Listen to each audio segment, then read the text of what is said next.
হোক আমার বিপক্ষ দলের সকল ভাই বোন এবং প্রত্যেক শ্রোতাকে আমার আন্তরিক সালাম। আসসালামু আলাইকুম।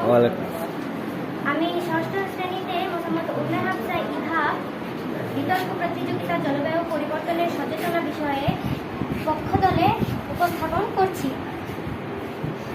জলবায়ুর পরিবর্তনের কারণে পৃথিবীর আবহাওয়া পরিবর্তন হচ্ছে। যেমন গাছ কাটার ফলে জলবায়ু পরিবর্তন হচ্ছে। এই গাছ কাটার কারণে আমাদের পরিবেশে কার্বন ডাই অক্সাইডের পরিমাণ বেশি হয়ে যাচ্ছে। এর ফলেও পৃথিবীর জলবায়ু পরিবর্তন হচ্ছে। বিভিন্ন ধরনের কলকারখানা যেমন ধোঁয়া সৃষ্টি করে, এর ফলেও কিন্তু আমাদের জলবায়ু পরিবর্তন হচ্ছে। যেমন কলকারখানার বিভিন্ন বিষাক্ত বর্জন, ধোঁয়া, কালো ধোঁয়া, এর কারণেও কিন্তু আমাদের এই জলবায়ুটি পরিবর্তন হচ্ছে। কার্বন ডাই অক্সাইডের কারণে বর্তমানে অক্সিজেনের মাত্রা কমে যাচ্ছে, যার ফলে পৃথিবীতে বসবাসরত মানুষের শ্বাস প্রশ্বাসের সমস্যা দেখা দিচ্ছে। এই কার্বন ডাই অক্সাইড আমাদের গাছ কাটার জন্য বৃদ্ধি পাচ্ছে এবং আমাদের অক্সিজেন এই কারণে কমে যাচ্ছে।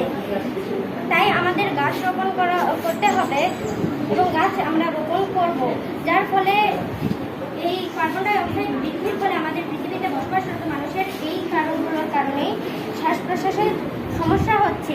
এরপরে আসছি বৈশ্বিক উষ্ণায়নের কারণে জলবায়ু পরিবর্তন হচ্ছে। এই বৈশ্বিক উষ্ণায়নের কারণে সূর্যের আলো বৃদ্ধি পাচ্ছে এবং পৃথিবীর তাপমাত্রাটাও বৃদ্ধি পাচ্ছে। এর কারণে জলবায়ু পরিবর্তন হচ্ছে।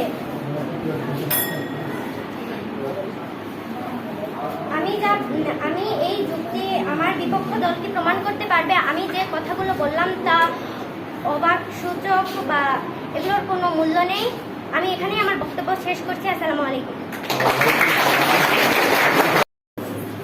বিচারক মণ্ডলী আমাকে এবং আমার দলকে জলবায়ু পরিবর্তনের বিপক্ষে কথা বলার সুযোগ দিয়েছেন, তাই আমি এবং আমার দলের সদস্য বিপক্ষ যুক্তি দিয়ে কথা বলার চেষ্টা করব।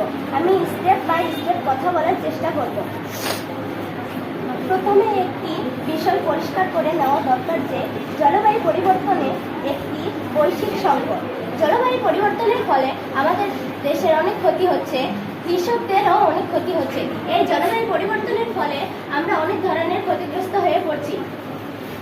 জলবায়ু পরিবর্তনের ফলে আমরা